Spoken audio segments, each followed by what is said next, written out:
Assalamualaikum warahmatullahi wabarakatuh. Shalom, Om Swastiastu, Namo Buddhaya, salam kebajikan Rahayu.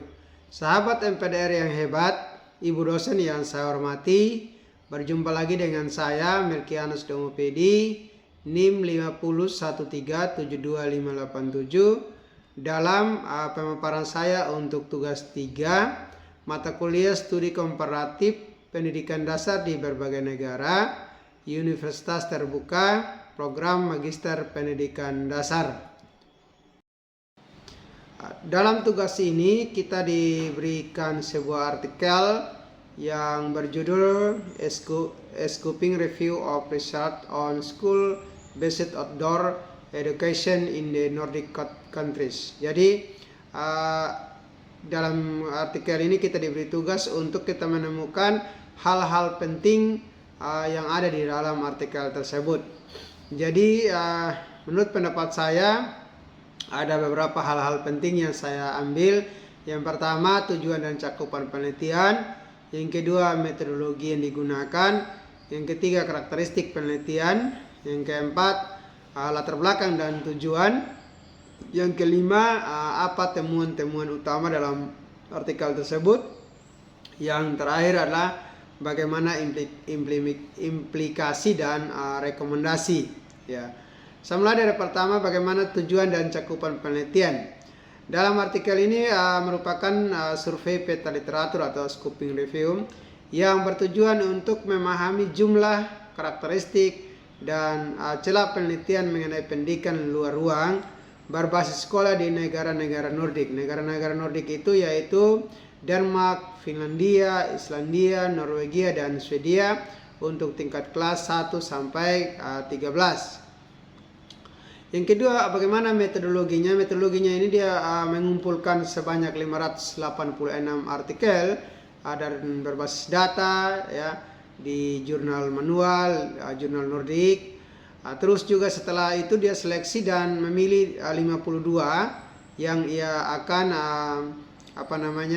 lakukan literatur review, sehingga dan sebagian besar yang dipakai itu adalah penelitian bersifat kualitatif dan berfokus pada konteks pendidikan dasar. Karakteristik penelitiannya adalah dia melihat bahwa banyak studi meneliti berbagai mata pelajaran dilakukan secara outdoor, ya, terutama ilmu pengetahuan dan berbagai mata pelajaran sekaligus. Jadi sebagian studinya berfokus pada perspektif guru, sifat pendidikan luar ruang, serta aspek kesejahteraan dan pembelajaran kognitif. Latar belakang dan tujuannya, artikel ini muncul dari kebutuhan untuk meninjau lebih jauh bagaimana praktek pendidikan luar ruang yang dikenal kuat di budaya Nordik lewat konsep friluftsliv atau kehidupan di alam terbuka diaplikasikan di lingkungan sekolah dan bagaimana pengaruhnya terhadap siswa dan guru. Jadi sudah ada budaya bagaimana konsep kehidupan di alam luar dan mereka mengaplikasikannya di lingkungan sekolah dan mencari tahu bagaimana pengaruhnya terhadap siswa dan guru. Meskipun praktiknya cukup berkembang di negara kawasan Nordik, tetapi masih jarang juga dijadikan bahan tinjauan dalam literatur internasional. Karena itu penulis menggunakan pendekatan scoping review untuk mencari celah dan memetakan cakupan dan karakteristik penelitian yang sudah ada. Dari artikel ini ada beberapa temuan-temuan atau hal-hal penting yang disampaikan. Yang pertama adalah pandangan guru. Ya, dalam artikel ditemukan bahwa sebagian besar guru di negara Nordik memandang positif pendidikan di luar ruang. Ya, karena apa?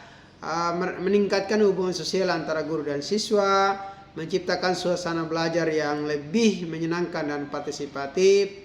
Nah, dan juga walaupun demikian tadi mereka juga menghadapi tantangan seperti keterbatasan waktu, kekhawatiran terhadap keselamatan siswa, maupun merasa bahwa kadang juga ada kurang dari dukungan pihak sekolah atau yang memiliki kepentingan dalam pelaksanaan kegiatan di luar ruang itu.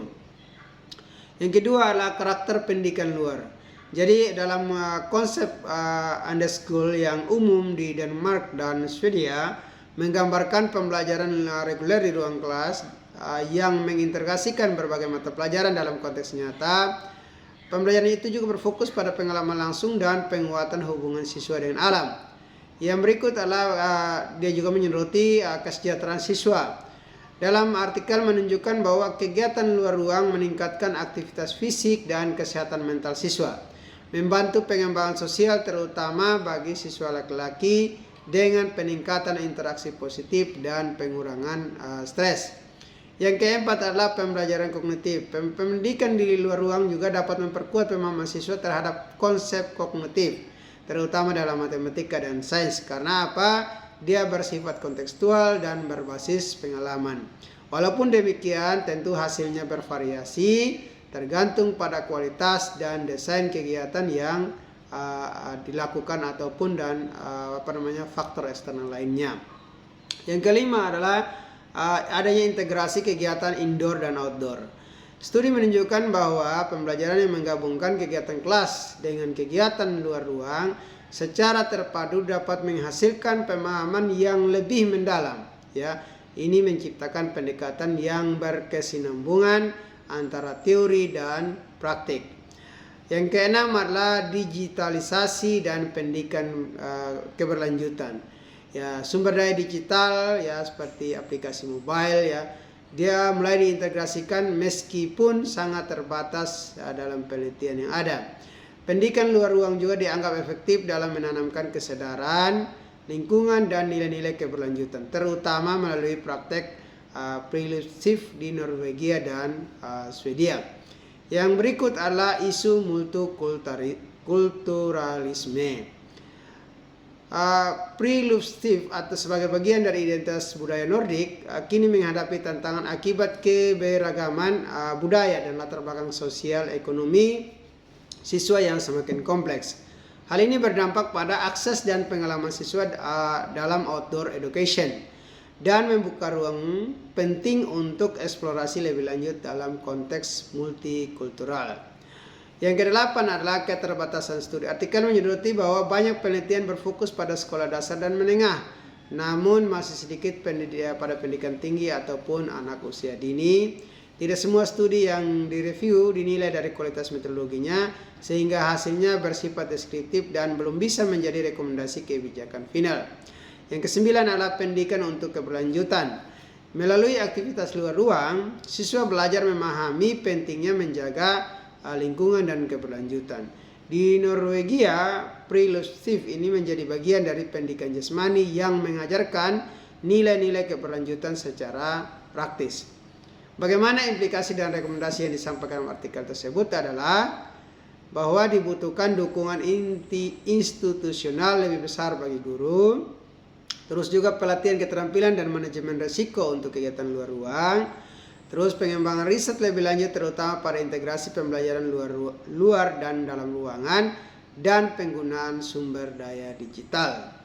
Sehingga secara umum dalam artikel ini menyampaikan bahwa pendidikan luar ruang di negara Nordik terbukti memiliki potensi besar dalam mendukung kesejahteraan siswa dan pencapaian belajar.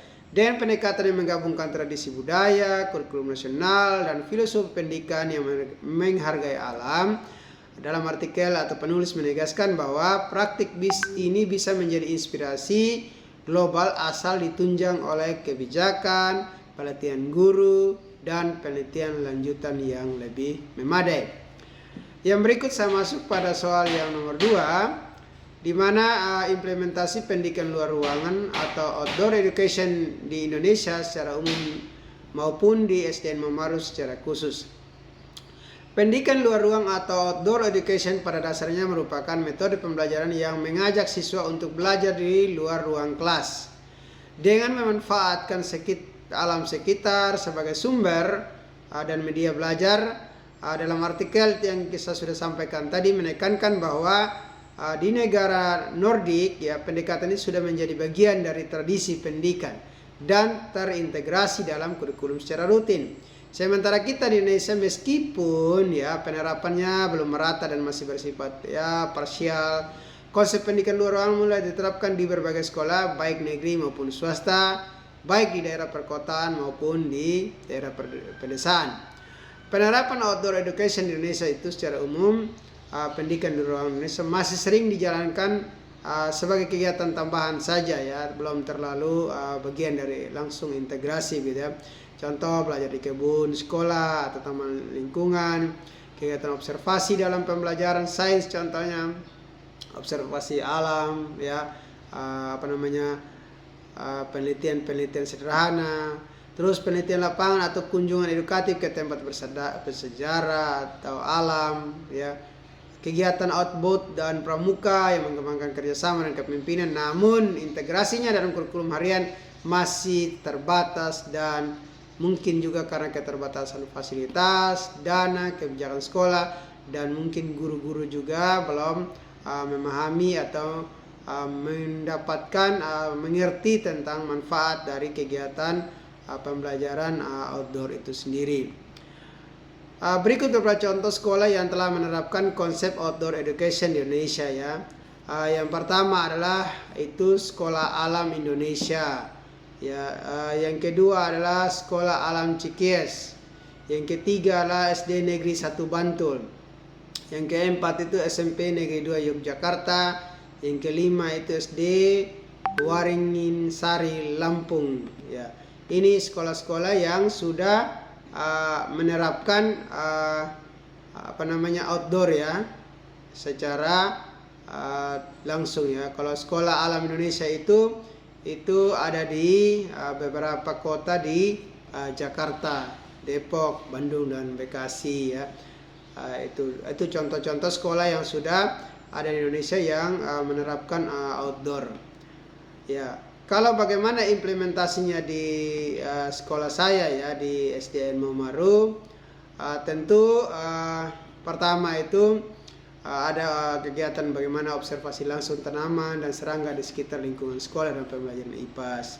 Terus juga ada kegiatan bagaimana menanam pohon, merawat kebun kecil ya di sekolah, menanam sayur ya, terutama kegiatan pelima contohnya ya. Terus pembuatan karya seni dari bahan alam sekitar seperti daun kering ya, batu untuk buat patung ya. Terus juga melakukan praktek langsung bagaimana mengukur panjangnya jalan ya, jalan setapak masuk ke ruang ke sekolah, panjang ruangan, panjang meja contohnya, panjang halaman sekolah contohnya ya. Terus ada juga ya, kalau contohnya kita latihan upacara olahraga, terus juga melakukan kegiatan contohnya kita mengajak siswa untuk mereka mendongeng ya, membaca puisi di luar di halaman sekolah. Terus juga kita latihan tari-tarian ya di tempat-tempat terbuka. Ini bagaimana dilakukan supaya kita tidak terlalu monoton di dalam ruangan kelas, dan anak-anak kita juga mendapat inspirasi lebih kontekstual. Tentu dalam pelaksanaannya mengalami yang namanya kendala dan tantangan ya. Walaupun sekolah saya ada di pedesaan ya, yang sebagian besar adalah pertanian. Tentu mengalami kendala yang pertama itu ya terbatasnya sarana prasarana ya. Terus juga kadang di saya juga cuacanya yang tidak menentu. Sudah direncanakan tiba-tiba hujan begitu ya, karena di daerah-daerah yang berbukit-bukit ya. Terus juga minimnya pelatihan bagi guru ya dalam merancang pembelajaran outdoor maupun penggabungan antara indoor dan outdoor.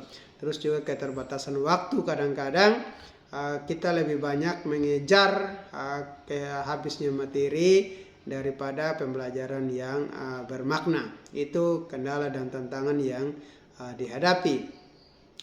Walaupun ada tantangan dan kendala, tentu ada peluang-peluang yang bisa diambil adalah seperti yang saya sampaikan tadi, bisa dikembangkan kita berbasis sesuai dengan kita punya keadaan di pedesaan. Terus juga bisa ada ya, dirancang secara tematik. Contohnya ya, pertumbuhan tanaman dikaitkan dengan kebiasaan warga di berkebun di sekitar kita. Dengan dukungan sekolah serta diintegrasikan bertahap dalam pelaksanaan, tentu kita dapat memperkuat ya pendidikan karakter, literasi lingkungan dan keterampilan sosial melalui kegiatan luar ruang yang kontekstual dan menyenangkan. Jadi itu saja paparan saya dari soal yang diberikan. Mohon saran dan masukannya demi perbaikan, analisis dan maupun mengintegrasikan atau mencocokkan dengan sekolah saya. Ya, sekian dan terima kasih. Sukses selalu untuk kita semua.